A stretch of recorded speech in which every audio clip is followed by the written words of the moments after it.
You are the first vice presidential family to have a baby in office since the 1870s. Right, I learned that after announcing. I was pregnant. How is it going? It's going well, thank you. There's some differences, obviously. I have to dress up a lot more. My last pregnancy, there were a lot of sweatpants. Usha Vance has traveled extensively in the past year. The 40-year-old who met her husband when they were students at Yale Law School is the first Indian-American second lady and the youngest in decades. As a busy lawyer and mom before her move to D.C., she tries to hold on to some normalcy for her family. If I wear my jeans and a t-shirt and pull my hair up and go to the grocery store or go to the library, maybe someone will notice, but for the most part, I can just do those kinds of things. So you can just walk out the door and go to the grocery store? You do that? Yeah, we do that. We have our neighborhood shops. We have our Costco membership.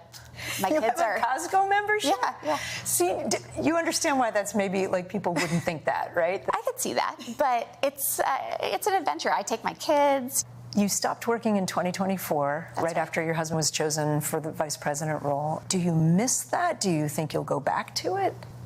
Oh, certainly. It was really disorienting at first to lose that. Your whole day changes, yes, right? But it also was an opportunity. That there are all sorts of things that I actually really care about and want to do. And then when the time comes, I mean, I do intend to work.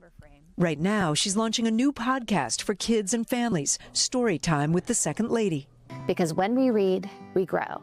We will have someone come in, a special reader, we're calling them, read a fun book, have a very short little conversation, and then invite children to pick up books on their own.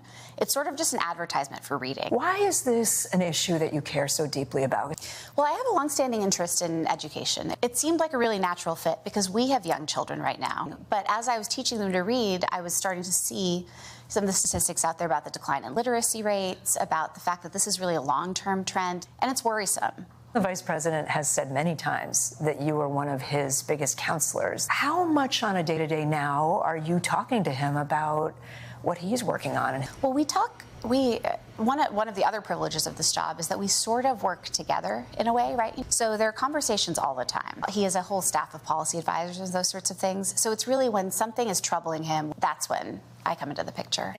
Have you had the conversation about whether he might run for president? You know, everyone asks me. My attitude is none of this has been planned. I think that my role here is to support him in what he might wish to do and to help him in this moment. In 2014, you were a registered Democrat. Mm-hmm.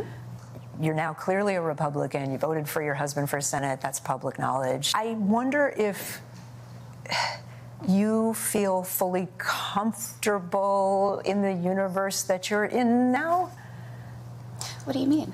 In the political universe that you're in. Well, I do feel very comfortable in that no one has ever asked me to engage in any kind of litmus test on anything. And I feel very comfortable in that world. I don't feel like I have to walk around pretending anything of any sort. Sometimes I have thoughts that fit very comfortably into one side or another. Sometimes I have views that are way more idiosyncratic. And it's a world that I think is actually rather accepting of that, since everyone knows that I really care greatly about J.D.'s success.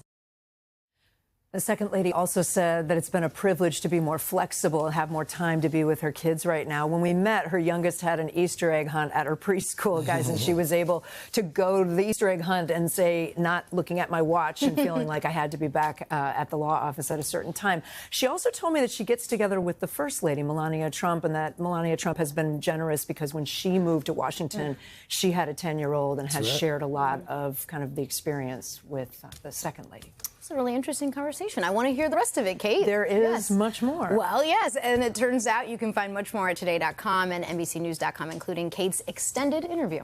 Kate, thank you. Hey, thanks for watching. And don't forget, you can catch the Today Show every morning on NBC or take Today when you're on the go. Just follow the Today podcast on Apple Podcasts, Spotify, or wherever you listen.